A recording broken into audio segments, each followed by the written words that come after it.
Sejumlah nama mencuat mendampingi Ganjar Pranowo sebagai calon wakil presiden. Konstelasi politik yang cepat, serta kondisi koalisi yang terus berubah, tentu saja membuat PDI Perjuangan, partai besar pengusung utama Ganjar, tak berhenti merumuskan strategi.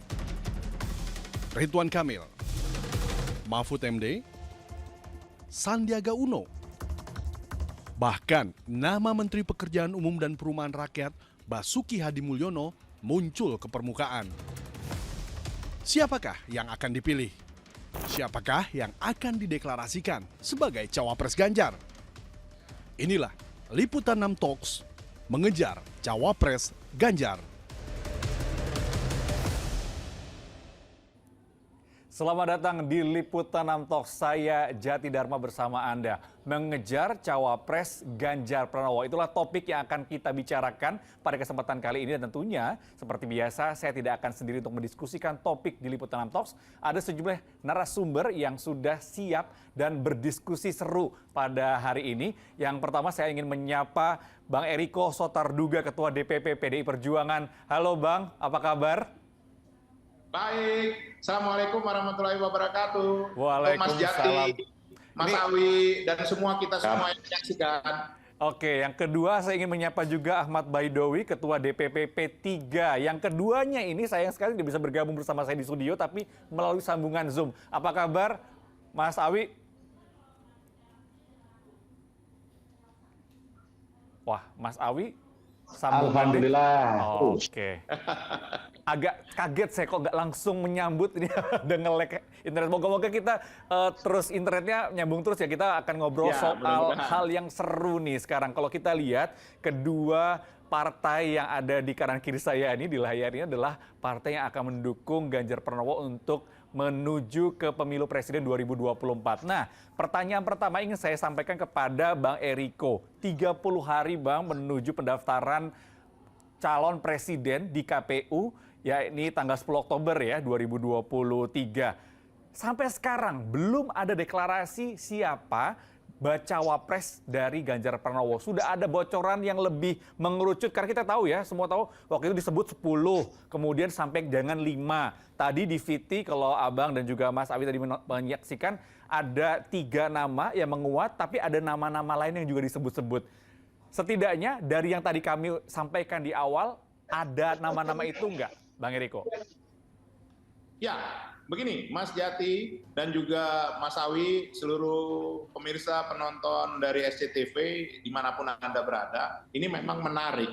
Ini kan peristiwa yang namanya pesta demokrasi, dan kita berharap pesta demokrasi ini kami sudah sepakat baik juga dengan Mas Awi, mitra kami, dengan juga kompetitor kami dari kelompok Pak Prabowo maupun Mas Anies, kami sepakat bahwa yang namanya pemilu ini harus berjalan riang gembira. Dan kita akan menampilkan sesuatu yang berbeda, bahwa kita berkompetisi, yes, tapi kita mau berkompetisi dengan menunjukkan apa yang akan dikerjakan dan juga bagaimana dari calon kita dalam meneruskan program-program Bapak Presiden Joko Widodo. Nah, tentu bertanya, kenapa sedemikian lama memutuskannya? Ya, sebenarnya kalau mau berbicara jujur, boleh ditanya Mas Awi, boleh ditanya juga dengan Perindo, maupun juga Hanura. Memang tidak ada yang perlu diburu-buru, Mas Jati. Kan tadi Mas Jati sudah menyampaikan, pendaftaran dipercepat betul. Rencananya antara tanggal 10 sampai 16 Oktober, itu masih ada 1 bulan lebih.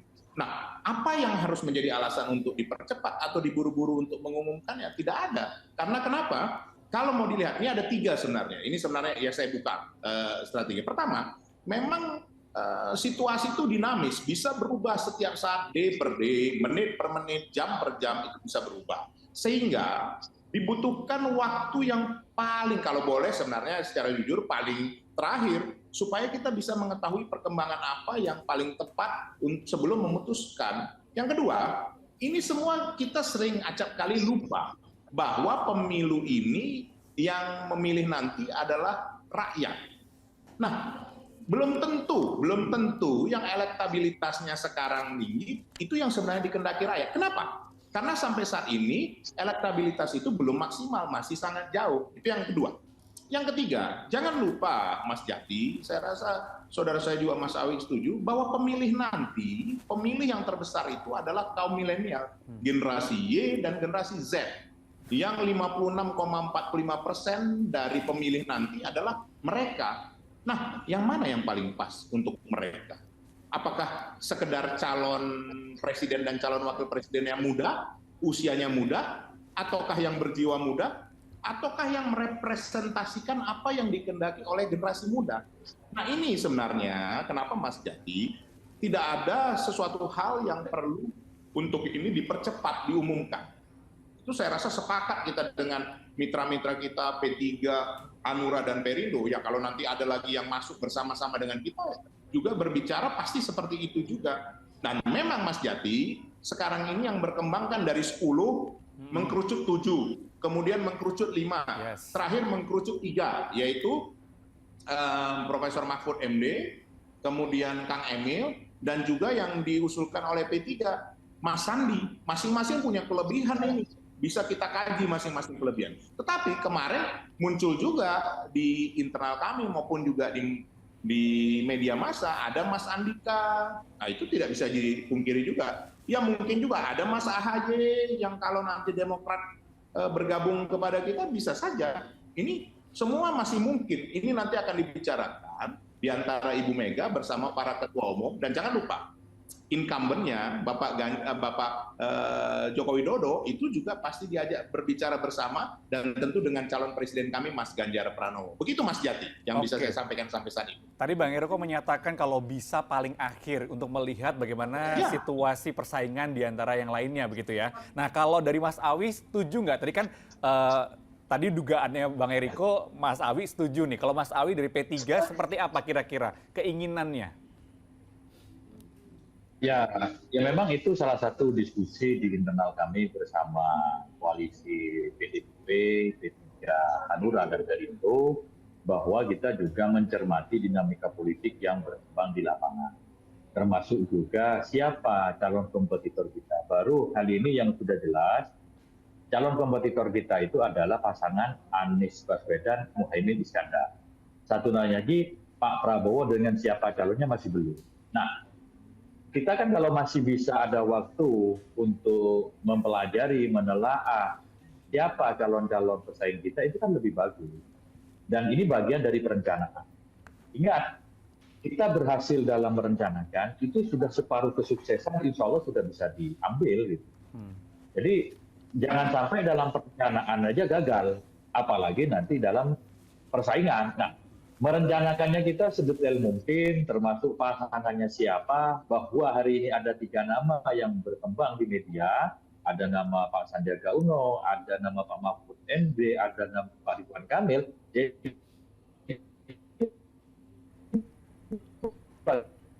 bagian dari dinamika politiknya akan berebut dengan akan sebagai calon wakil presidennya Pak Ganjar Pranowo.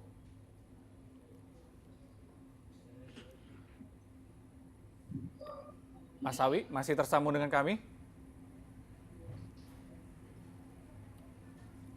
Oke, Mas Awi sepertinya sedang ada gangguan sinyalnya. Kita nanti akan coba kontak lagi ke Mas Awi. Saya mau ke Bang Eriko lagi nih, Bang Eriko. Sementara menanti, kita wait and see gitu ya, karena ada persaingan tadi yang dikatakan oleh Mas Awi, tidak hanya pasangan Amin yang sudah declare duluan, tapi juga melihat seperti apa nih kira-kira bacawa pres yang akan digandeng oleh Pak Prabowo. Nah, ketika agak lama, kita semua tahu bahwa ada yang berkembang di luar sana isu atau informasi bahwa akan adanya tercipta satu poros baru, dan yang disebut-sebut adalah salah satunya adalah P3 nih, diajak untuk melakukan poros baru. Nah, ketika misalkan ini berlama-lama gitu, menunggu nanti-nanti dulu, apakah tidak ada kekhawatiran akan nanti P3 segera bergeser, membuat koalisi baru, karena PDI Perjuangan juga mempertimbangkan calon-calon lain selain calon yang diusung oleh P3. Gimana Bang? Mas Jati berarti termasuk yang kalangan belum move on ini kalau begitu. Memang jangan karena ada peristiwa yang terjadi, ada yang meninggalkan dan ada yang ditinggalkan, terus langsung ini semua dipukul rata, semua seperti itu. Boleh ditanya Mas Awi, PDI Perjuangan bersama P3 itu bukan baru. Dari dulu namanya, kalau kita ingat namanya Mega Bintang, pada saat kami tidak bisa maju untuk mengikuti pemilu, kami mengerahkan suara bersama P3. Nah, begitu juga dengan Hanura, itu sudah bekerja sama sudah lama antara Bang Oso dengan Ibu Mega, demikian hangatnya. Boleh ditanyakan dengan pihak Hanura. Nah, begitu juga dengan Perindo. Walaupun Perindo masih katakan newcomer, tapi mereka sudah melakukan banyak hal yang, dan juga ini, mempunyai satu prinsip yang tidak berbeda dengan kami. Jadi, dalam hal ini, tidak mungkin kami, di antara kami ini, berpikir untuk diri sendiri. Tidak mungkin. PDI Perjuangan sudah jelas, itu tidak mungkin, karena kami sudah mempunyai calon yang namanya Mas Ganjar Pranowo. Nah, dengan mitra kami ini juga mereka begitu. Itu sungguh sangat hangat. Lah, jadi ini pengertiannya Mas Jati, bukan karena mau menunggu dari poros yang lain, bukan. Tetapi sebenarnya yang dikehendaki oleh rakyat, yang tadi saya sampaikan, dikehendaki oleh generasi milenial itu siapa? Nah, ini perlu diketahui sampai mendekati. Kenapa? Karena setiap hari itu dinamis sekali. Rakyat itu sudah sangat cerdas. Apalagi generasi milenial, Mas Jati, mereka sangat rasional. Mereka sangat menginginkan yang namanya genuinitas, orisinalitas. Mereka menginginkan apa sih yang nanti akan Anda lakukan bila Anda dipercaya menjadi presiden dan wakil presiden. Bagaimana masa depan kami pertaruhkan untuk Anda. Apalagi nanti mereka yang akan nanti menjadi pemimpin di tahun 2045 pada saat Indonesia emas. Nah, ini Mas Jati. Jadi bukan berarti kami lama ini karena menunggu porosnya. Tidak seperti itu. Tidak juga terpengaruh akan hal itu. Apakah nanti mau menjadi 4 poros, 3 poros, 2 poros. 2 bulan yang lalu saya katakan, semua masih mengatakan 4 poros. Tapi saya katakan 4 poros kecil kemungkinan. Kemungkinan 3, bisa saja 2. Nah, 1 bulan yang lalu, sampai sekarang saya sudah sampaikan, ini bisa 3, bukan karena PDI Perjuangan 3 ya Mas Jati, nanti dipikir seperti itu. Itu enggak ada. Ini bisa juga tinggal 2. Siapa yang bisa menjamin Mas Jati bahwa yang sekarang sudah menyampaikan itu sudah pasti mendaftar juga di 10 sampai 16 Oktober nanti. Siapa yang tahu? Siapa yang berani menduga seperti itu? Siapa yang berani memastikan? Yang pasti dalam hal ini sekarang adalah ketidakpastian itu sendiri. Yang kurang lebih sudah hampir pasti, katakanlah sudah pasti calon presiden ya, tinggal calon wakil presiden, itu hanya PDI Perjuangan bersama mitranya, bersama P3, bersama Perindo, bersama Hanura. Itu yang bisa saya katakan saat ini. Oke, nanti kita akan coba pastikan ke Mas Awi yang akan bergabung bersama kita. Tapi yang udah bergabung bersama kami di sini ada Mbak Rustika Herlambang di studio. Selamat datang Mbak Tika. Nanti kita akan coba lihat ya di media sosial seperti apa nih pembicaraan soal baca wapres. Kita mau menyapa dulu Mas Adi Prayitno, pengamat politik yang sudah bergabung melalui Zoom juga. Terima kasih Mas Adi sudah bisa bergabung bersama kami yang biasanya datang ke studio juga nih. Kita ketemu di Zoom. Mas, ini kita bicara soal mengejar cawapresnya Ganjar. Kalau tadi Bang Eriko bilang bahwasannya ini tuh masih panjang, masih ada sekitar 1 bulan dan mau wait and see dulu nih. Lihat pasangan-pasangan yang lain ini akan seperti apa kekuatannya dan kalau bisa sih belakangan aja. Kalau Mas Adi Prayitno melihat apa yang dilakukan oleh PDI Perjuangan masih menunda, belum juga mendeklar siapa bacawa presnya Pak Ganjar, ini poin plus dan minusnya seperti apa Mas Adi?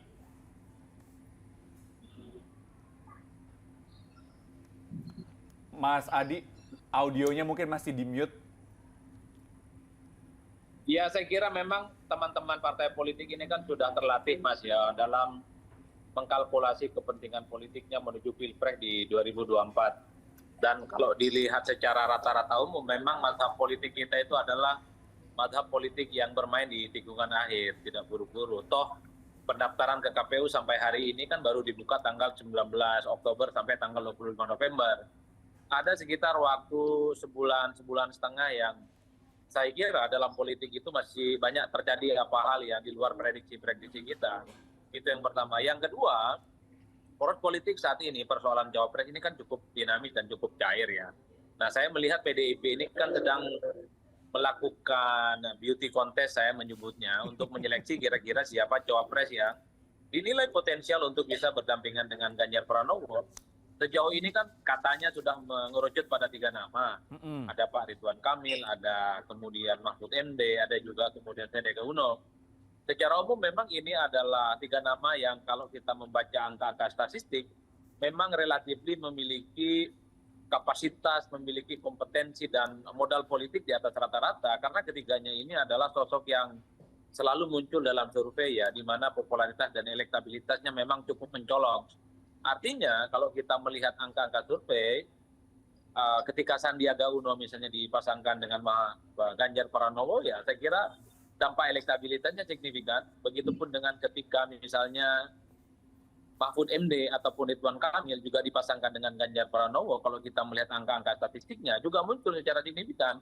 Tapi kan kita tidak pernah tahu, Mas, sebenarnya politik di akhir itu seperti apa. Karena persoalan Cawapres Ganjar itu sangat tergantung siapa di partai yang paling menentukan. Misalnya kalau di koalisinya Ganjar itu tentu salah satu yang faktor penentu soal siapa cawapresnya karena adalah Megawati Soekarno Putri yang pastinya berkomunikasi dengan ketua umum partai lain seperti Haritanu, kemudian Pak Oso dan Pak Mardiono tentu saja. Tapi karena politik kita cukup cair dan cukup dinamis, jangan-jangan memang ada nama-nama lain di luar 3 nama besar yang tadi saya sebutkan. Saya men-tracking media, Mas, sehari 2-3 hari ini sudah mulai muncul misalnya tim pemenangannya Pak Ganjar Pranowo, Pak Arsyad Rashid itu secara perlahan sudah mulai bermunculan di media itu. Bahwa beliau misalnya dianggap sebagai sosok yang dinilai punya kapasitas, punya kompetensi, dan juga punya peluang untuk bisa mendampingi Ganjar Pranowo di 2024 nantinya.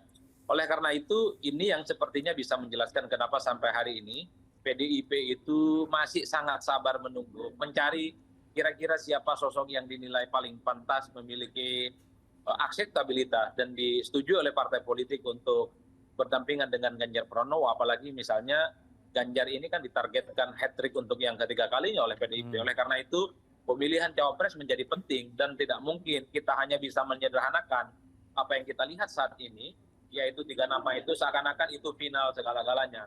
Kalau kita mengutip pernyataan sejumlah elit-elit PDIP seperti yang disampaikan oleh Bang Irikon misalnya, bahwa sekalipun 3 nama itu sudah mengerucut, tapi bukan berarti itu adalah sebuah keputusan final. Ujung-ujungannya tentu ada kalkulasi yang realistis, rasional, di mana para wakilnya ini nanti akan diputuskan secara kolektif kolegial tentu yang memenuhi aspek kesamaan visi misi, kompetensi, ideologi, dan tentu saja aspek elektabilitas yang dinilai mampu untuk bisa memenangkan pertarungan di 2024 bagi Ganjar Pranowo. Saya kira di situ, Mas, poin saya. Oke, Mas Adi, kalau dari 3 nama yang menjadi top 3 lah sementara ini ya, tadi ya Pak Mahfud, RK, dan juga Sandi Uno.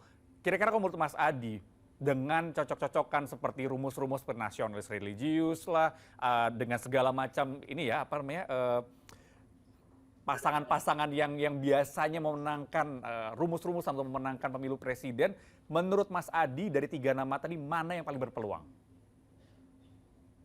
Ya saya kira ketiganya sama-sama berpeluang, Mas. Sangat tergantung misalnya di tim pemenangannya Pak Ganjar Pranowo itu kebutuhannya seperti apa. Kalau hitung-hitungan akhir Pak Ganjar itu misalnya membutuhkan dukungan politik di Jawa Barat, maka tentu jawaban politiknya harus berdampingan dengan Ridwan Kamil. Karena apapun judulnya, Ridwan Kamil itu adalah sosok yang cukup populer di Jawa Barat, itu sangat terkenal sekali dan tingkat kepercayaan publik di atas rata-rata karena dinilai sebagai gubernur yang sukses. Oleh karena itu, kalau Ridwan Kamil jadi wakilnya, maka Ganjar Pranowo dan Ridwan Kamil ini bisa jadi penguasa di Jawa. Karena Ganjar Pranowo itu sangat kuat di Jawa Timur dan Jawa Tengah, Mas. Oleh karena itu saya sebut tadi, tergantung kebutuhannya. Kalau at least sebelum pendaftaran ke KPU itu masih lemah di Jawa Barat, maka jawabannya adalah Ridwan Kamil. Tapi kalau kemudian pada akhirnya yang menjadi faktor kelemahan dari Pak Ganjar Pranowo itu misalnya adalah basis-basis yang selama ini terkonfirmasi seperti di Jawa Timur ataupun basis Nahdliyin, maka tentu saja salah satu jawabannya adalah Mahfud MD. Itulah yang kemudian bisa menjelaskan kenapa Pak Mahfud ini menjadi variabel penting belakangan yang dinilai sangat cocok untuk bisa bergandengan dengan Pak Ganjar Pranowo. Atau pada sektor lain, Mahfud ini bisa melengkapi kebutuhan dari kalangan Islam ya, karena apapun Pak Mahfud ini cukup dekat dengan kelompok-kelompok Islam, terutama kelompok Islam tradisional, kelompok Islam modern, dan kelompok-kelompok yang saya kira cukup inklusif dan pandangan politiknya yang tentu saja senapan dengan pikiran PDIP.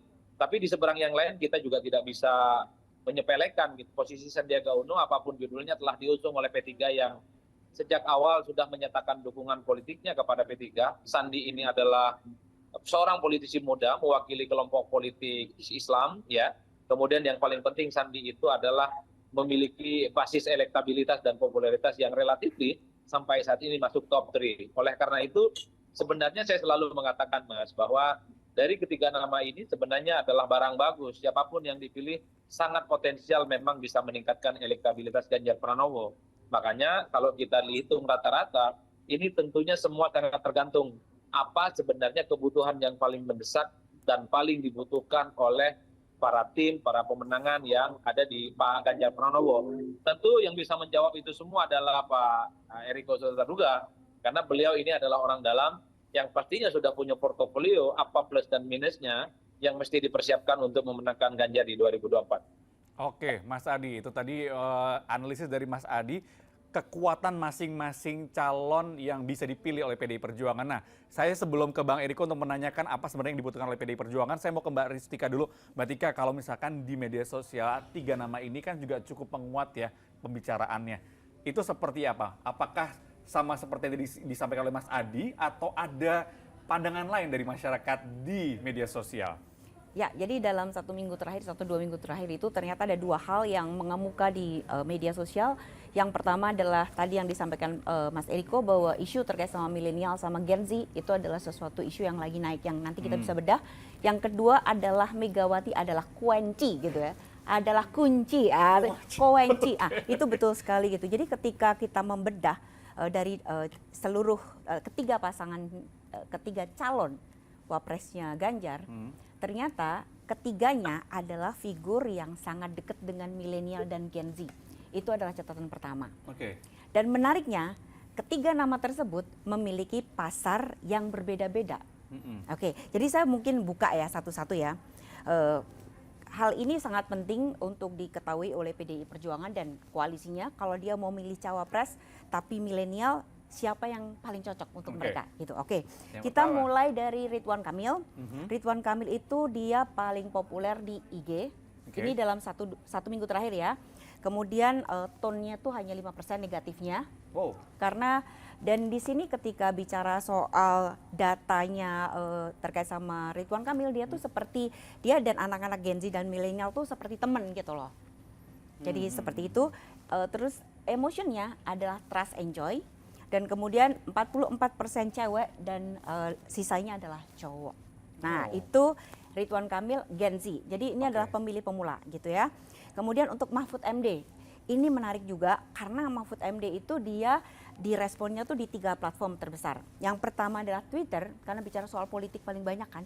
Kedua adalah IG, dan ketiga adalah Facebook. Nah, kenapa begitu? Secara sentimen itu tinggi sekali. 27% gitu. Kenapa kok sentimennya ditujukan pada Mahfud? Salah satunya gara-gara kasus Rempang. Betul. Jadi di sini tuh menarik sekali emosi yang paling besar ditujukan pada Mahfud. Tapi ini dalam rentang waktu terakhir ya? 1 minggu terakhir itu adalah disgust, kemudian anticipation dan trust. Disgustnya terkait sama Rempang, pernyataannya Mahfud terkait sama Rempang, anticipationnya tolong dong Pak beresin gitu. Jadi untuk Pak Mahfud itu anak Gen Z itu berharap gitu loh. Dia tuh seperti seorang yang bisa Pak ini ada masalah selesaikan dong. Nah itu sangat terasa sekali. Kayak bapaknya anak-anak gitu. Terus tapi dari sisi ceweknya hanya 14%. Perempuannya 14%, sementara laki-lakinya 86%. Jadi laki-lakinya lebih banyak karena kita bicara soal politik itu kan sangat cair dan dinamis kan. Setiap minggu ganti. Sandiaga Uno. Nah, Sandiaga Uno dia cukup banyak di IG, Twitter dan Facebook, negatifnya 12%. Balik lagi kenapa ada negatifnya? Karena dikaitnya sama Rempang. Bagaimanapun orang-orang yang berada di Rempang itu dulu milih Sandiaga Uno juga loh, gitu loh. Terus kemudian emosinya adalah anticipation, jadi terkait sama harapan, trust, dukungan dan juga joy karena kaitannya sama wisata. Perempuannya 22%, laki-lakinya 78%. Itu untuk Gen Z. Kalau untuk milenial beda lagi. Oke. Jadi kalau Ridwan Kamil masih sama di IG, kemudian emosinya juga trust enjoy, kemudian 45% itu perempuan, 55% laki-laki.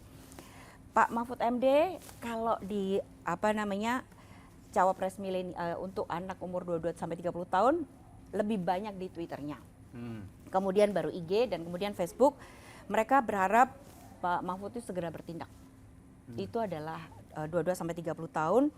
Terus lucunya lagi, untuk mereka anak-anak milenial ini paling banyak adalah jangan sama Pak Prabowo ya. Gitu. Itu yang paling khusus betul gitu yang terkait sama Pak Mahfud MD gitu. Nah, kembali lagi kalau Pak Mahfud MD di sini sama juga 14%-nya perempuan dan sisanya adalah laki-laki. Karena biasanya cerita curhat, marah, emosi. Jadi ingin menyelesaikan masalah tuh Pak Mahfud lah gitu. Ibaratnya seperti itu. Kemudian kalau Sandiaga Uno sama kembali karena Sandi dikenal sebagai Menteri Pariwisata gitu. Terus kemudian lagi bikin acara-acara kan gitu. Akhirnya yang terjadi yang seperti itu gitu. Mereka bicara soal anticipation, trust, joy gitu, bicara soal wisata, pengembangan wisata dan sebagainya. Okay. Nah, terus Mas, kita juga bedah lagi nih berdasarkan atas daerah. Jadi kita juga bedah lagi nih. Ternyata 3 nama ini beda-beda loh. Jadi kalau misalnya Ganjar Mahfud, ternyata yang paling banyak merespon itu adalah dari wilayah Jawa Tengah. Gitu. Nah, terus kemudian kalau misalnya Ridwan Kamil itu ada 3. Jadi pertama memang DKI Jakarta nomor 1, kedua Jawa Barat, dan yang ketiga adalah baru Jawa Timur gitu. Terus kalau Sandiaga Uno, pertama DKI, kedua adalah Betawi, ketiga Jawa Barat gitu. Nah, jadi ini adalah hal-hal yang menarik terkait dengan 3 capres dan cawapres tersebut gitu. Dan nah, kalau kita bedah lagi itu unik-unik gitu. Kenapa seperti itu gitu. Nah, misalnya gini.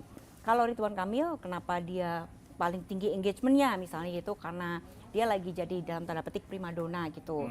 Karena dia adalah satu-satunya cawapres Ganjar yang ketemu sama langsung Megawati di minggu ini. Jadi minggu ini kan gitu. Oke. Terus yang kedua adalah ternyata Ridwan Kamil juga ketemu sama Prabowo. Ketiga ada soal breaking news gitu. Jadi benar-benar Ridwan Kamil kenapa engagement besar, karena dia lagi banyak isu sekarang ini gitu. Terus kemudian dari Golkar bilang enggak, itu Ridwan Kamil kita mau akan jadikan gubernur gitu. Kemudian terkait sama Mahfud MD, Mahfud MD mungkin lebih berhati-hati dibandingkan dengan yang waktu lalu, karena kan mungkin dia punya pengalaman ya. Jadi dia menanggapi bahwa dia tidak bertemu dengan Megawati, dia hanya bilang ya sering bertemu karena mungkin sama-sama di BPIP gitu. Jadi kedekatan secara emosional dengan Megawati juga disebutkan, tapi dia lebih hati-hati. Mungkin pengalaman 2019 lalu sehingga dia tidak mau gegabah mengatakan oh saya sudah dipilih sebagai cawapres gitu. Dia menyatakan ya saya mendengar gitu. Jadi lebih humble gitu. Nah, sementara Sandiaga Uno kalau secara engagement dalam minggu ini memang tidak begitu banyak karena lebih banyak dibicarakan oleh partai pendukungnya bahwa Sandiaga adalah yang figur yang akan diangkat. Nah, kemudian isu yang kedua yang di media sosial itu adalah terkait dengan Megawati adalah kunci itu tadi. Oke, jadi kalau kita bicara ternyata hampir semua pembicaraan kalau bicara soal cawapres Ganjar kembali lagi kepada Megawati gitu. Nah, tapi di situ juga diingatkan gitu, bagaimanapun Megawati itu adalah salah satu figur yang dia tuh berada dalam kemelut sejarah di Indonesia. Nggak cuma di Indonesia tapi juga di dunia gitu. Dia lahir di karpet merah, dia tahu pada saat bapaknya berjaya dan dia merasakan ketika politik berubah, dia dikeluarkan dari istana begitu saja dan dia berjuang melalui partai gitu ya, melalui PDI Perjuangan, ada kuda tuli dan dia terus-menerus berjuang gitu untuk mendapatkan yang terbaik sehingga sensitivitas dia terhadap politik itu jauh lebih terasa gitu. Jadi kadang-kadang orang mikir, Bu Mega kenapa ya milihnya Hamzahas, kenapa milihnya Pak Muzadi waktu itu ya, kemudian kenapa milihnya kemarin Ma'ruf Amin, nah seperti itu. Nah, mungkin sekarang bisa jadi beda sama masyarakat pada umumnya. Betul sekali, karena tiba-tiba di tanggal 6 itu muncul nama baru yang disampaikan adalah figur yang dia mungkin lebih banyak bekerja dalam silent. Dan 2 nama itu disebut oleh netizen, Basuki dan yang satu lagi adalah Sri Mulyani. Sri Mulyani, oke. Tunggu dulu, kita akan lanjutkan lagi seperti apa pembicaraan untuk 2 orang lagi. Saya mau ke Bang Eriko lagi. Bang Eriko tadi sudah disampaikan oleh Mas Adi Praitno, bagaimana pasangan-pasangan ketika Ganjar Pranowo dipasangkan dengan Sandi, dengan Mahfud dan juga RK. Dan itu tergantung apa yang sebenarnya dibutuhkan oleh PDI Perjuangan. Tadi Mbak Artika juga sudah mengatakan ini loh sentimen-sentimen yang sedang dibicarakan kalau misalkan Ganjar berpasangan dengan siapa di media sosial tuh ada nih dikasih kisi-kisinya. Nah, kalau dari Bang Eriko, jadi sebenarnya apa sih Bang yang dibutuhkan oleh PDI Perjuangan? Benar, yang dikatakan Mbak Rustika tadi benar, bahwa ini kan Mbak Rustika Herlambang ini kan sahabat kami ya, sudah lama juga tidak bertemu. Kalau sama Mas Adi Pray baru tadi malam kita ketemu kan begitu. Nah sebenarnya benar yang disampaikan ini, objektif yang disampaikan Mbak Rustika. Nah hanya kan begini, terkadang di dalam katakanlah survei, di dalam yang beredar di masyarakat itu kan karena memang itu yang ada, yang sudah terjadi selama ini kan begitu, dari mulai pengkerucutan 10, 7, 5 dan bahkan 3. Tetapi terkadang yang dibutuhkan untuk ke depan itu, bayangkan seseorang yang mendekati sempurna tetapi tidak boleh juga menjadi menjadi katakan melampaui daripada presiden. Kan di dalam aturan perundang-undangan kita bahwa wakil presiden itu bukan setara dengan presiden, bukan artinya seimbang dengan presiden, tetapi bahwa wakil presiden itu adalah betul-betul mewakili presiden bila mana presiden ada berhalangan atau dalam hal apa, atau ada yang ditugaskan oleh presiden. Nah, mencari seseorang yang melengkapi Mas Ganjar Pranowo, Mas Ganjar seorang yang sudah pengalaman dalam bidang pemerintahan, di legislasi, kemudian juga katakan seseorang yang dekat dengan milenial, begitu juga cakap, bahkan menyampaikan nano targeting. Tetapi juga dibutuhkan orang-orang yang betul-betul punya pengalaman dalam bidang sumber daya manusia. Karena ke depan ini yang akan dilakukan itu adalah memperdalam hal itu. Pak Jokowi juga sudah menyampaikan bahwa 13 tahun ke depan ini menjadi sangat penting. Berarti di pemerintahan ini menjadi sangat penting kalau kita mau menjadi kekuatan nomor 4, minimum nomor 5 terkuat di dunia pada tahun 2045 pada saat Indonesia emas. Ini kan generasinya adik-adik milenial yang ada saat ini. Nah, untuk itu dibutuhkan betul yang bisa sinkron dengan Mas Ganjar, tetapi juga menjadi duit tunggal, tetapi juga tidak menjadi katakan malah menjadi seimbang dengan presiden. Bukan berarti yang wakil presiden ini bisa menjadi mendahului. Ini kan harus satu step di belakang presiden. Nah ini mencari figur yang mendekati sempurna tetapi mau membawakan diri dengan katakan dengan humble dan itu bisa menyesuaikan terhadap masyarakat. Sama seperti 2019, ini saya kasih ilustrasinya. Bagaimana pada saat itu? Apakah kita mendengar yang namanya populer di masyarakat Ki Haji Ma'ruf Amin? Tetapi beliau dipilih, ternyata pilihan yang sangat tepat. Kenapa? Bahwa beliau adalah ahli ekonomi syariah. Sekarang ekonomi syariah Indonesia adalah salah satu yang terkuat di dunia. Nah, itu luar biasa. Nah, ternyata juga dalam menghadapi pada waktu itu kompetitornya Pak Prabowo, itu bisa memenangkan. Nah, ini kan berarti pilihan yang sangat tepat.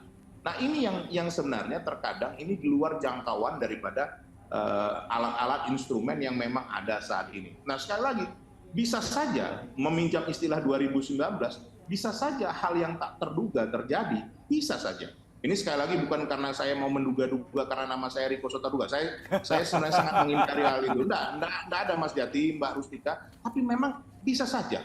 Bisa saja. Nah, tetapi juga pengalaman 2014, ini Mas Jati, pengalaman 2014 bagi semua kita pemirsa yang ada di rumah dimanapun berada. 2014, Pak Jokowi bersama-sama juga keputusan yang sangat tepat dengan Haji Muhammad Yusuf Kalla. Yang pada saat itu Golkar juga maju mempunyai calon presiden sendiri dan berani bersama-sama mengambil Bapak Yusuf Kalla menjadi pasangan Bapak Presiden Joko Widodo, dan pada saat itu ternyata keputusan itu luar biasa. Nah, jadi ini ada dua contoh yang bisa menjadi menjadi basis kita di dalam melihat ini. Jadi bisa saja di antara 3 atau ada tambahan 2 lagi, katakan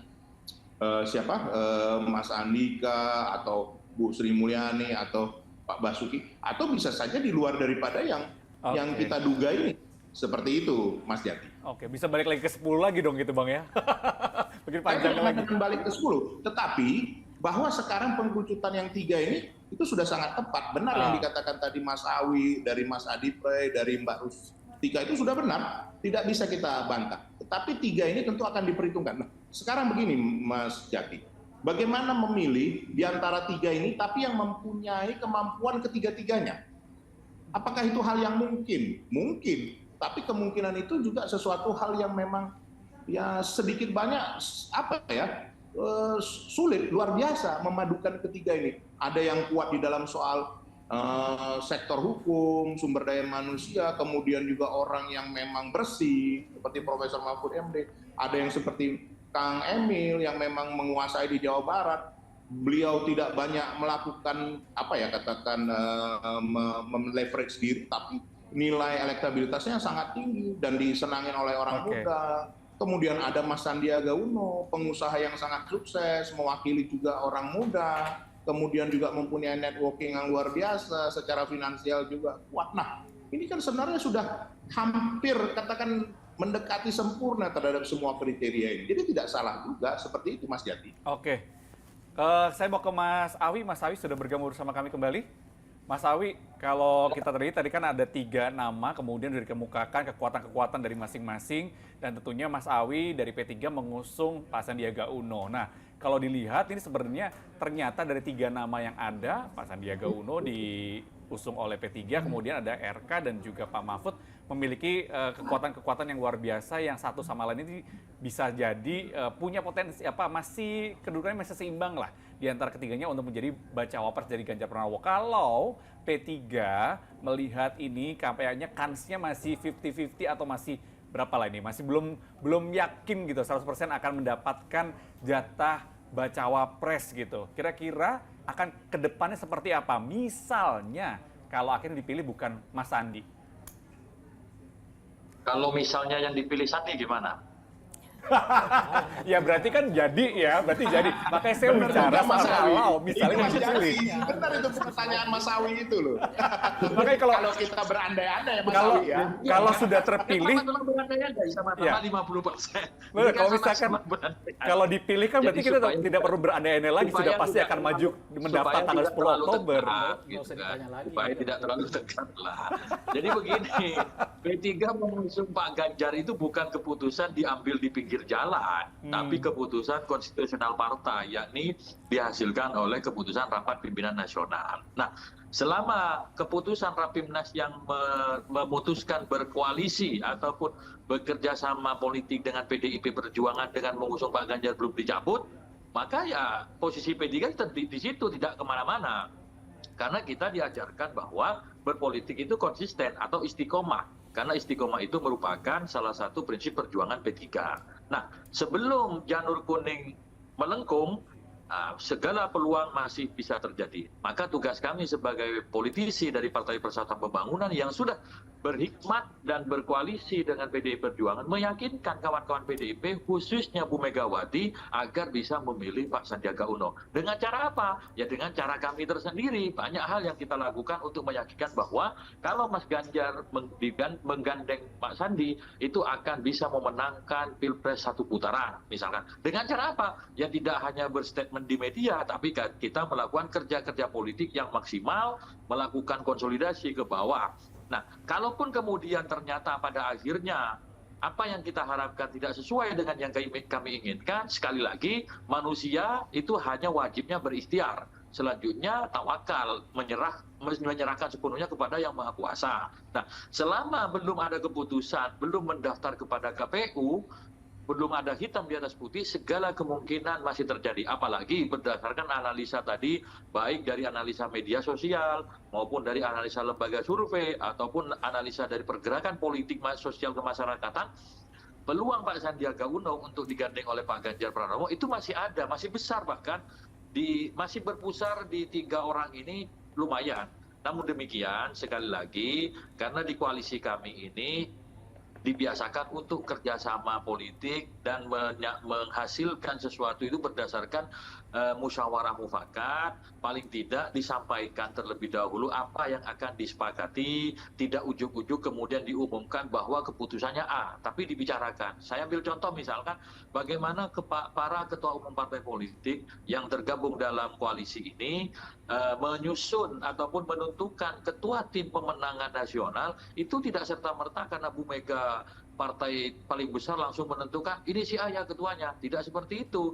Tetapi semua ketua partai membahas nama-nama yang masuk, menginventarisasi nama-nama yang masuk, kemudian dinilai, terus dilihat rekam jejaknya, jangkauannya, punya kualifikasi di bidang apa, berapa bisa mendongkrak sumber daya yang dimiliki, maka kemudian pilihannya jatuh kepada Pak Aksar Rashid sebagai Ketua Tim Pemenangan Nasional. Nah, hal-hal seperti itu dibudayakan di koalisi ini, tidak serta-merta langsung diumumkan bahwa ketuanya si A, tidak seperti itu. Kami yakin untuk menentukan bakal cawapres pun ketum partai akan berbicara satu sama lain. Soal keputusannya nanti bukan si A, bukan si B atau bukan si C, ya sekali lagi itu proses politik yang harus kita ikuti, termasuk juga realitas politik yang memang harus kita hadapi. Kalau mengacu pada 2019 kemarin, apalagi hari ini masih sebulan waktunya, sebulan lebih, 2 hari menjelang pendaftaran bisa berubah. Nah, di politik di Indonesia itu seni kemungkinannya sangat tinggi. Segala sesuatu sangat mungkin dalam politik. Maka kemudian kami terus hari ini memantapkan dukungan kepada Pak Ganjar Pranowo agar bisa diterima dan bisa didukung secara maksimal oleh segmen kami di kalangan pemilih muslim, pesantren, majelis taklim, untuk bisa bersama-sama mendukung Pak Ganjar Pranowo. Nah, sisi yang kami garap ini tentu berbeda dengan sisi yang digarap oleh Bang Eriko, karena memang segmentasinya berbeda. PDIP mewakili rumpun nasionalis, P3 mewakili rumpun religius. Dari warnanya aja sudah beda, merah dan hijau. Kalau orang Jawa itu koalisi Bang Jo, Abang Hijau, nasionalis gitu. Tapi kalau dibuka bajunya Mas Ahmad Baidowi itu, Mas Ayi itu, warnanya merah itu. Percaya saya. Kok tahu? Warna hijau, dalamnya merah. Betul nggak, Mas Awi? Itu kayak semangka di pasar Ciledug. Oke, Mas dan juga Bang, ini saya ada satu, tadi kalau kita bisa bicarakan adalah ada nama-nama yang sudah menyeruak ke permukaan bahwa ada sejumlah nama yang nantinya bisa menjadi bakal calon wakil presiden untuk Ganjar Pranowo. Tapi ini ada satu nama yang juga munculnya ini biasanya sih lebih dikaitkan kepada capres yang satunya, bukan Mas Ganjar. Nah, ini ada bapaknya nih akan berkomentar soal Gibran Rakabuming Raka. Ini yang sedang kita nanti-nantikan ini kan mengenai keputusan MK nih Pak, mengenai batas usia. Dan ini kaitannya sering disambung-sambungkan sama Mas Gibran nih Pak, yang belakangan ini namanya sering masuk di bursa cawapres, santer disebut-sebut oleh 2 capres malahan. Pak Jokowi sebagai ayahnya Mas Gibran, merestuikah Mas Gibran berlaga di Pilpres 2024 Ditanyakan saja ini? ke Wali Kota Solo saja. Kalau Pak Jokowi sebagai ayahnya merestui nggak Pak? Kalau seorang ayah, dan ini kan sudah punya keluarga sendiri. Kalau biasanya di kami itu kalau sudah punya keluarga sendiri, dia harus mandiri, bertanggung jawab terhadap keluarganya. Artinya yang diputuskan oleh mereka ya sudah keputusan mereka. Sudah mandiri. Kalau bertanya, ya sudah mandiri, memutuskan bertanggung jawab terhadap keluarganya, berjalanlah sendiri. Sudah punya keluarga kok. Tapi kira-kira direstui ya Pak Jokowi? Belum datang ke belum. saya. Kita tunggu berarti Mas Gibran datang ke Pak Jokowi. Pak Jokowi kita Jangan mendahului. Nanti kalau mendahului itu menjadi tidak, kemandiriannya menjadi tidak ada. Oke, itu adalah pernyataan dari Presiden Joko Widodo terkait dengan anaknya mulai disebut-sebut untuk menjadi bacawa pres. Tapi kalau yang santer diperdengarkan adalah baca presnya Pak Prabowo, bukan Pak Ganjar. Tapi ini bukan berarti kita akan bicara soal Pak Prabowo Subianto, tapi kita masih melihat ingin mengejar cawapresnya Ganjar. Nah, saya mau menyapa dulu ada Bang Ray Rangkuti, Direktur Eksekutif Lingkar Madani yang sudah hadir di sana kami di sini studio. Bang, ini soal tadi mendengar ya pernyataan di Pak Jokowi soal kemandirian seorang Gibran Rakabuming Raka wali kota Solo saat ini. Kalau kita flashback di sebelumnya ketika Gibran itu akan maju ke pemilihan pilkada di Solo, itu Pak Jokowi juga menyatakan yang sama soal kemandirian seorang Gibran Rakabuming Raka. Itu artinya ketika itu merestui Gibran untuk maju ke pilkada. Nah ini konteksnya adalah pertanyaan dari Mbak Retno tadi adalah soal restu untuk maju ke pilpres. Ngomong lagi soal kemandirian cara menjawabnya. Apakah ini artinya bahwa restu itu sudah diberikan oleh Pak Jokowi agar anaknya bisa maju ke dalam pilpres Kan 2024? ada tiga model. Model pertama adalah mendorongnya, model kedua tidak mendorongnya, model yang ketiga membiarkannya. Ya kan, mendorongnya itu artinya ya Pak Jokowi yang proaktif. Oke. Jadi dong kan kira-kira gitu ya. Sementara tidak mendorongnya artinya jangan. Selama saya presiden kamu jangan macam-macam dulu. Kira-kira begitu ya. Oke. Membiarkannya itu tadi. Kata ya terserah anaknya. Nah, kata membiarkan terserah anaknya itu bobot kuatnya kemana? Ke membolehkannya gitu loh kira-kira tuh. Jadi tergantung anaknya sekarang. Kalau memang anaknya minat jadi calon wakil presiden, nggak ada hambatan dari Pak Jokowi gitu.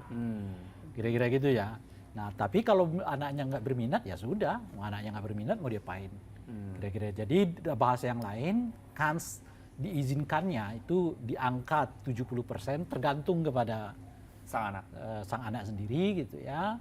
Tapi Pak Jokowi tidak dalam posisi misalnya ya mendorong-dorongnya supaya jadi dong. Setidaknya yang kasat mata, yang tidak kasat mata kita nggak tahu kalau di kan. belakangnya ngobrolnya Setidaknya apa. yang kasat mata, karena kita menafsirkan ini yang tadi kan. Oke. Jadi ada 3 model itu gitu. Oke, sebelum saya mau bertanya lagi soal ini follow up, saya mau menyapa dulu Mas Awi. Mas Awi ini sebelum pamit, ini katanya Mas Awi harus pergi meninggalkan kita. Tapi sebelum pamit Mas Awi, sedikit dong komentarnya ketika ada nama Gibran Rakabuming Raka ini muncul juga menjadi salah satu kandidat bacawa pres. Nah, kalau misalnya nama Gibran ini akhirnya, karena kan PDIP ya Gibran, kemudian muncul kembali dan ini menambah tidak hanya 3 tapi menjadi 4 gitu atau bisa 5 atau dan seterusnya, komentarnya Mas Awi?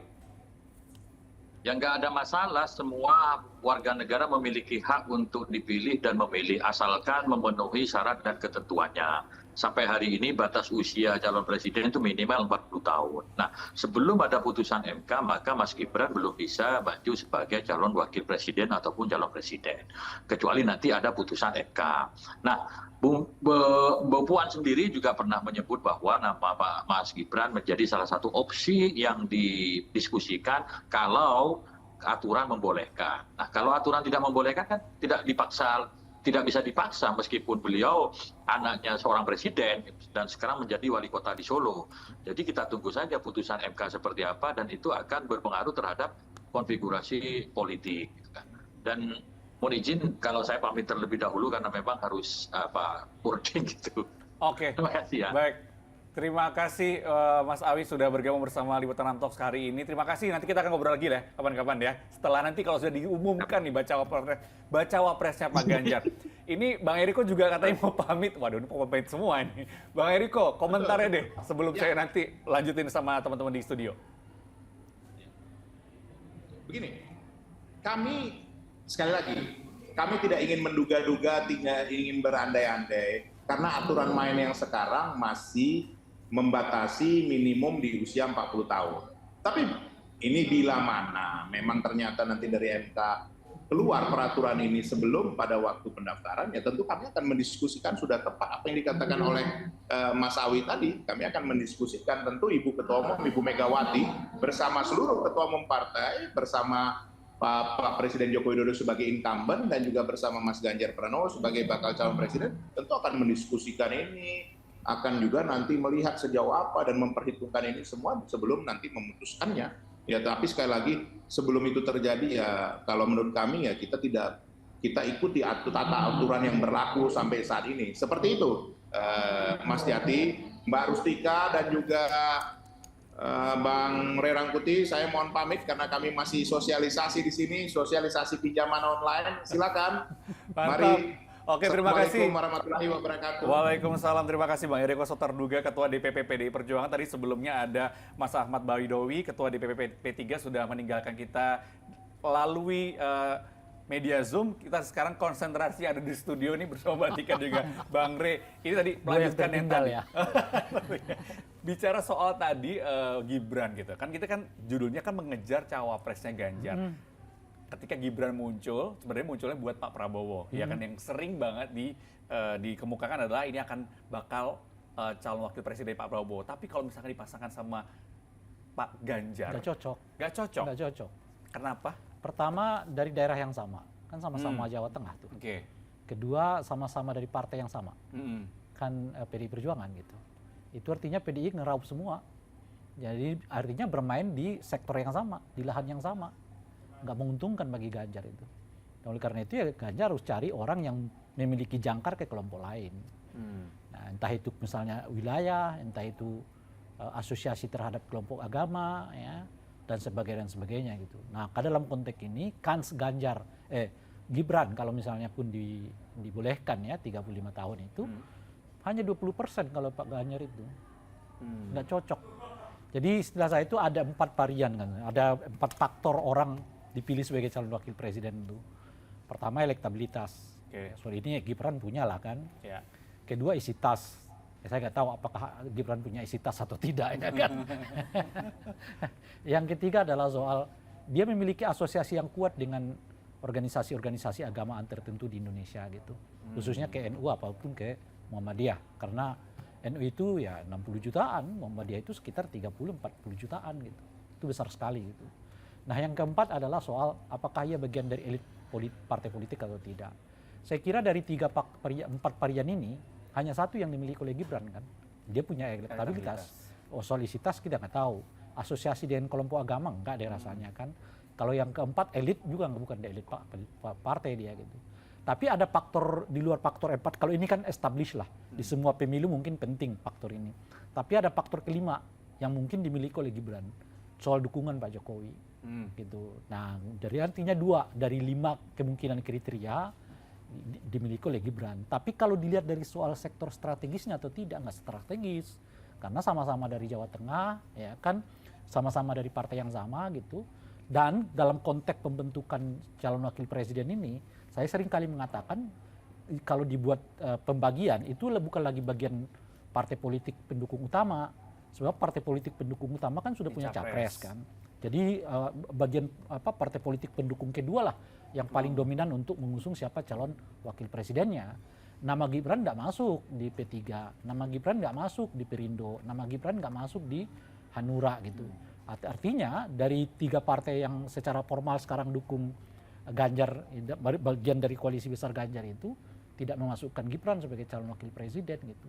Nah oleh karena itu ya saya kira itu yang saya sebut tingkatnya itu cuma 20%. Memang paling tinggi itu beliau bersama dengan Pak Prabowo gitu. Kalau Gibran masuk, udah selesai Pak Prabowo bersama dengan Pak Gibran Rakabuming gitu. Oke. Tapi ketika misalkan nanti keputusan MK ini mengizinkan di usia 35 kemudian Gibran akhirnya ikutan tadi Pak restunya sudah ada gitu ya dari bapaknya kemudian akhirnya restu maju. belum, Belum. Membiarkan. Apakah itu bisa dikatakan restu? Kita tidak tahu juga ya. Tapi setidaknya ketika misalkan nama Gibran akhirnya muncul dalam kontestasi ini nanti di 2024 akan menjadi game changer tersendiri nggak untuk koalisi yang ada?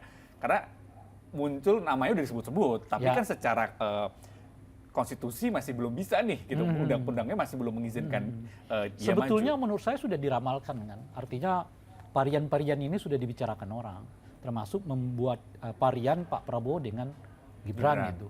Efeknya gede nggak sih? Ya faktanya Ganjar nggak terlalu katakanlah ya nggak terlalu membicarakan itu. Artinya menurut dugaan saya efek Pak Prabowo dengan Gibran itu mungkin nggak sekencang yang kita bayangkan gitu. Nah oleh karena itu ya kalau kita kelihatan ya misalnya Ganjar apalagi Anies ya merasa nggak terlalu khawatir kalau kemudian Pak Prabowo dipasangkan dengan Gibran gitu. Karena mungkin efeknya saya kira juga iya gitu loh. Karena boleh jadi sebetulnya kan sekalipun elektabilitas seseorang itu tinggi tapi itu juga sangat tergantung dia berlabuhnya kemana gitu. Jadi itu juga penting gitu. Misalnya kan kali kita menyebut ada 15% loh pemilih itu yang akan ngikutin Pak Jokowi kemana Pak Jokowi gitu. Memberikan dukungan. Beri dukungan. Tapi itu juga tergantung orangnya. Siapa yang didukung? Iya, kalau klop ya klop dia 15%-nya gitu. Tapi kalau nggak klop juga ya mungkin separohnya, mungkin hanya di bawah separoh dan seterusnya gitu. Jadi meskipun ada pemilih yang mengatakan saya akan pilih siapa yang dipilih Pak Jokowi, tapi di bayangan dia juga sendiri ada orangnya gitu loh. Bukan kosong itu gitu. Bukan tutup mata langsung Pak Jokowi misalnya tunjuk ke kiri ke kanan, dia ikut enggak gitu. Itu tergantung kepada klubnya. Kalau klub antara pilihan Pak Jokowi dengan dia akan ikut tanpa reserve ya. Tapi kalau nggak klub dia mikir-mikir juga. Oke. Nah oleh karena itu misalnya ketika Gibran dimasukkan, belum tentu yang 15% itu ikut dengan sendirinya.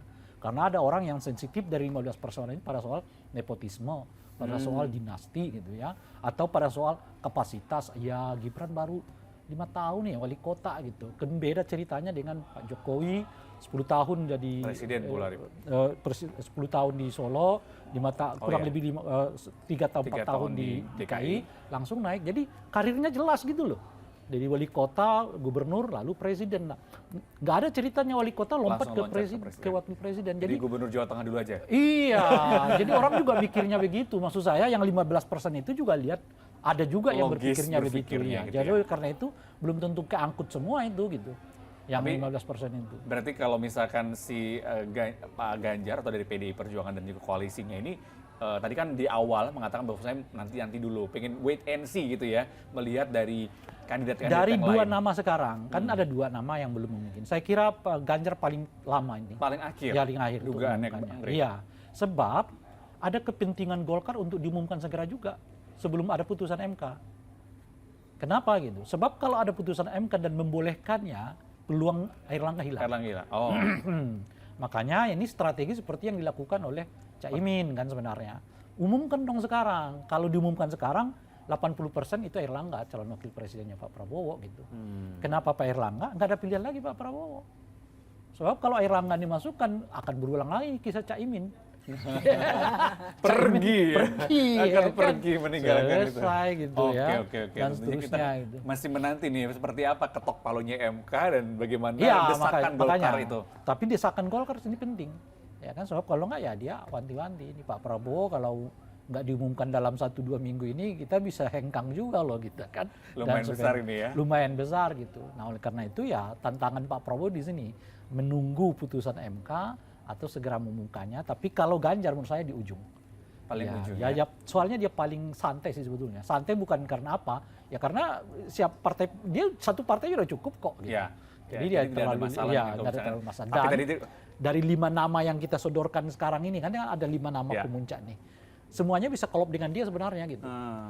Dan 5 nama itu juga punya kelebihan-kelebihan dari 4 faktor yang saya sebutkan tadi, 4 kriteria ya.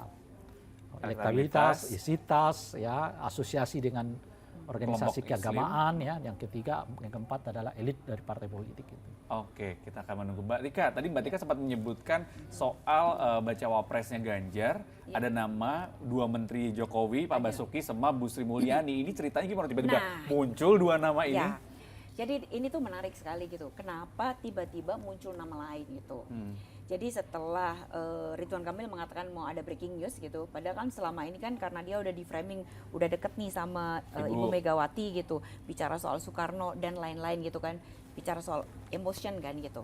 Terus tiba-tiba Hasto memberikan kejutan gitu, bahwa ada kemungkinan gitu kan, akan ada tokoh baru yang muncul yang dia bekerja secara senyap. Tapi semua masyarakat tahu pekerjaannya dia. Sebenarnya netizen itu ada 2 yang disebutkan. Yang pertama adalah Basuki, yang kedua adalah Sri Mulyani. Tetapi lucunya lagi, tiba-tiba Pak Said mengatakan, kita mempertimbangkan Gibran. Jadi Gibran ada juga gitu kan. Nah, di netizen itu Pak Basuki itu dikenal orang yang sangat menarik gitu ya. Terus netizen itu masih ingat, dia sangat lucu ketika upacara 17 Agustus gitu. Waktu dia menggoda Erick Thohir, dan itu membuat Pak Basuki yang selama ini itu diem bekerja, dia tuh orang yang apa adanya gitu, dia nggak suka pencitraan dalam tanda petik gitu, dia hanya bekerja, bahkan sampai presiden tuh mengatakan bahwa dia adalah Bapak Infrastruktur Indonesia gitu kan. Nah itu yang menjadi bahwa netizen mengatakan bahwa Basuki adalah salah satu figur yang tepat gitu untuk Ganjar, karena dia bisa melanjutkan apa yang disampaikan oleh apa yang sudah dilakukan oleh Pak Jokowi. Kedua, kalau dari sisi engagement, Pak Basuki cukup besar ya dikaitkan karena walaupun postingannya hanya 200 tapi engagementnya tuh lebih dari 24.000. Artinya orang merespons gitu, oh iya ya ada Pak Basuki gitu ya yang dia ini penuh dedikasi bagi bangsa dan negara gitu katanya. Nah kemudian dia tidak suka pencitraan, apa adanya, punya rekam jejak yang baik, pekerja keras dan membangun Indonesia secara progresif. Ini kata si netizen gitu ya. Nah kemudian Sri Mulyani Indrawati. Nah nama ini tuh dianggap sama netizen yang dimunculkan ada 2 nama. Mampu menjaga stabilitas perekonomian Indonesia di tengah pandemi seperti kemarin gitu.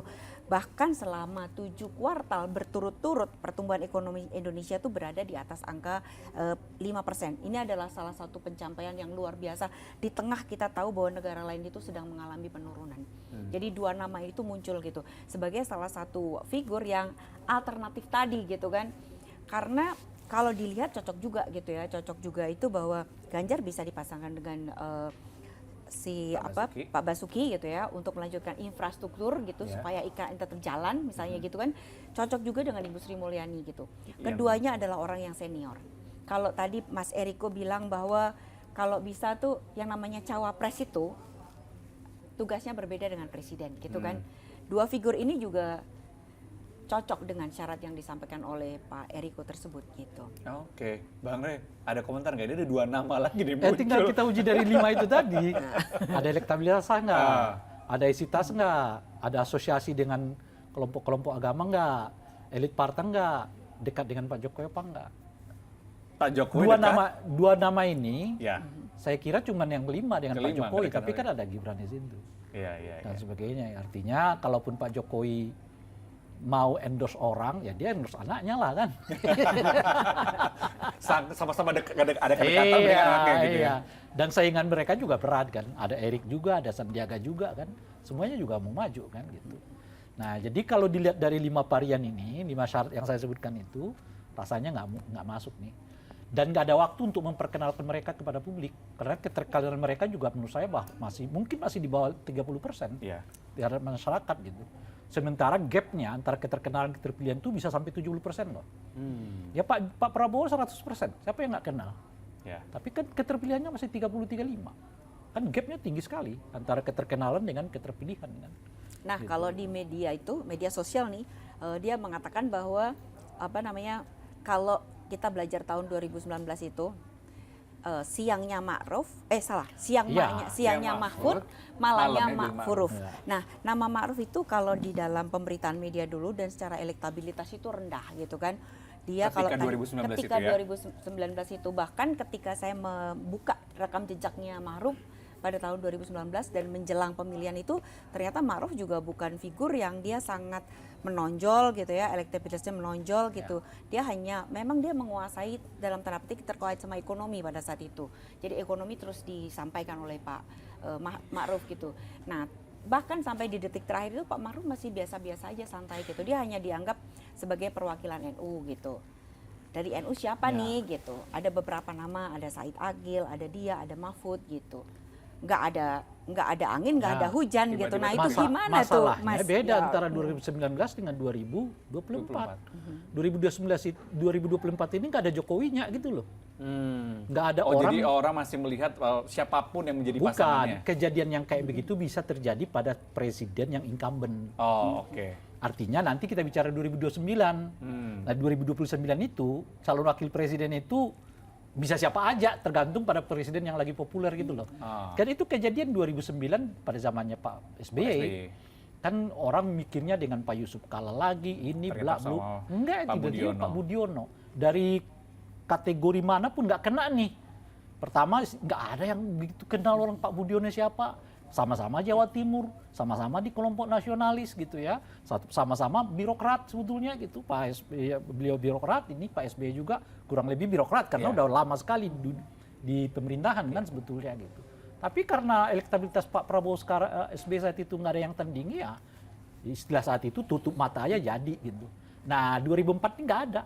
Semuanya adalah yang baru. Wakil presiden adalah salah satu sektor yang paling kuat untuk Menentukan. menentukan siapa yang akan menang atau tidak. Jadi kalau dia tutup mata nyari Bahaya itu ya. bahaya. Ya, Jadi harus artinya- benar perhitungan tadi ya, benar Iya, ya. jadi faktor-faktor sosiologis kayak gini nih harus kita lihat juga untuk Oke. melihat apakah kontekstual cara itu diberlakukan untuk pemilu seperti yang sekarang ini gitu. Oke, semoga saja Bang Eriko yang tadinya sudah pergi meninggalkan diskusi kita di sore hari ini bisa mendengarkan tadi yang disampaikan Bang Rey juga Mbak Tika, dan tentunya dari PDI Perjuangan, tidak hanya Bang Eriko tapi juga seluruh PDI Perjuangan. Tentunya kita masih menunggu nih kapan akan diumumkan bakal calon wakil presiden untuk Ganjar Pranowo. Tentunya masih ada 30 hari ya, 10 Oktober Ya. dipercepat tapi masih lama. Belum dipastikan. Belum dipastikan, paling belakang kalau kata Bang Rey.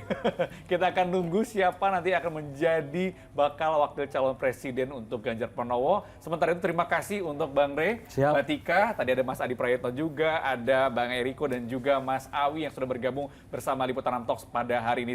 Terima kasih telah bersama kami, saya Jati Dharma pamit, sampai jumpa.